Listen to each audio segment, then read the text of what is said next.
How laws can hinder justice from being served. The definition of just laws are the laws are clear, publicized, and stable, are applied evenly and protect fundamental human rights, including the security of persons and contract property human rights. The main goal of just laws is to reflect what is socially acceptable to be able to provide justice to the public to keep citizens safe.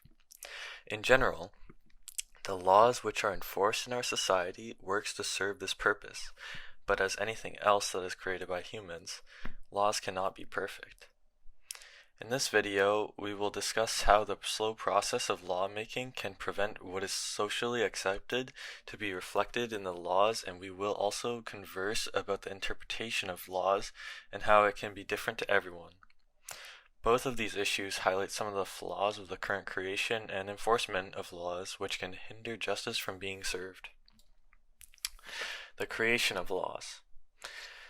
In the Canadian legal system, the formation of legislation is one of the most important responsibilities of Parliament. As a result, the lawmaking process is very long and can prevent justice from being served. So, why is it so slow? To guarantee the language of all bills are standard and that all citizens of Canada can understand, Parliament has many procedures in place. Simplified, there are 4 stages: the Cabinet stage, the Parliamentary stage, the Royal Assent stage, and the Coming into Force stage. Within the Cabinet and Parliamentary stage, multiple readings and careful analysis of the bill take place, and if any fail, the bill is sent back to the drafters. The Royal Assent stage is when the bill becomes law but does not immediately become enacted. It is only when the Coming into Force stage is reached when the law comes into effect. The formation of laws can also depend on many factors, such as the length of the bill or scale of the change of the bill, government priorities, the individual department priorities, and the support of opposing parties, especially for a minority government, engagement with stakeholders, and many more. But in general, the simple fact of the long lawmaking process, excluding political factors, means that for a small straightforward bill, from drafting to the implementation in Parliament for the first reading, it can easily take over 6 months. So, why can being slow be an issue? From the definition of just laws, the lawmaking process attempts to achieve clarity, publicity, stability, and that it is evenly applied. Unfortunately, the long process can potentially not protect fundamental rights, as the quote from William Edward Gladstone states, quote, "Justice delayed is justice denied." This idea was also urged by Martin Luther King Jr. in a letter he smuggled out of prison in 1963. He wrote, quote, "Justice too long delayed is justice denied," quote. This is the idea that everyone has the right to a speedy trial, or a trial within reasonable time, even over issues that may be complex or controversial. This idea is directly supported by a study done in January of 2020. It was suggested that countries that just have fast judiciaries enjoyed higher levels of quality of justice. And so, with a long lawmaking process, justice can be hindered. Interpretation of laws. Some laws are straightforward and self-explanatory, but some require the judiciary's interpretation to be able to proceed in court cases, which the law is less objective. So, how does the justice system work?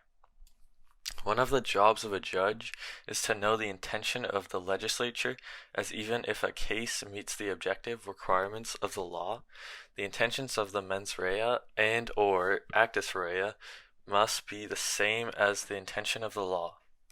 This leads to questions like, quote, "First, there is the general problem that has long plagued philosophers, namely the problem of knowing other minds. How can a person ever really know the intentions of another? How can a person ever be sure that she knows? Second, even if knowledge of other minds were possible, Legislatures don't actually have minds, so how can they form intentions? And finally, even if legislatures had minds and could form intentions, how could their intentions extend to every possible set of facts to which their legislation might apply after enactment? The Supreme Court of Canada attempts to address these questions with three theories of statutory interpretation: textualism, the objective or literal meaning of the law; intentionalism, the idea of finding out the intention of the law, or how the legislature is written in history, history of the legislature, which may conflict with the text of the law, but if any is found, it should initiate correction of the error; and pragmatism, the perspective of, quote, in the real world and looking at the full picture of the act. So, why are there different interpretations of law? With all that said, the judging process is unfortunately not based on the plain meaning rule, but rather also based on the intention of the legislature and the situation of the act, and so all conclusions will be slightly different for every judge.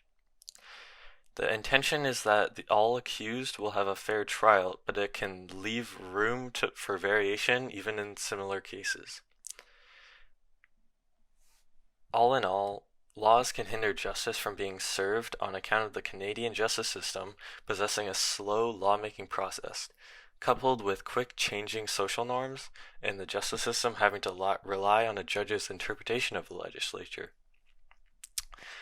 These just laws are in place to try and keep society safe. However, if they fail to keep up with society, or if they are understood wrong, they will not be able to accomplish their intended goal. We understand that these laws are made and enforced by humans, so they will not be perfect on the first, second, or even third try, and will likely change in the future. Hopefully in the future, as society strays away from current laws, the Canadian justice system will be able to keep pace with the ever-changing social norms.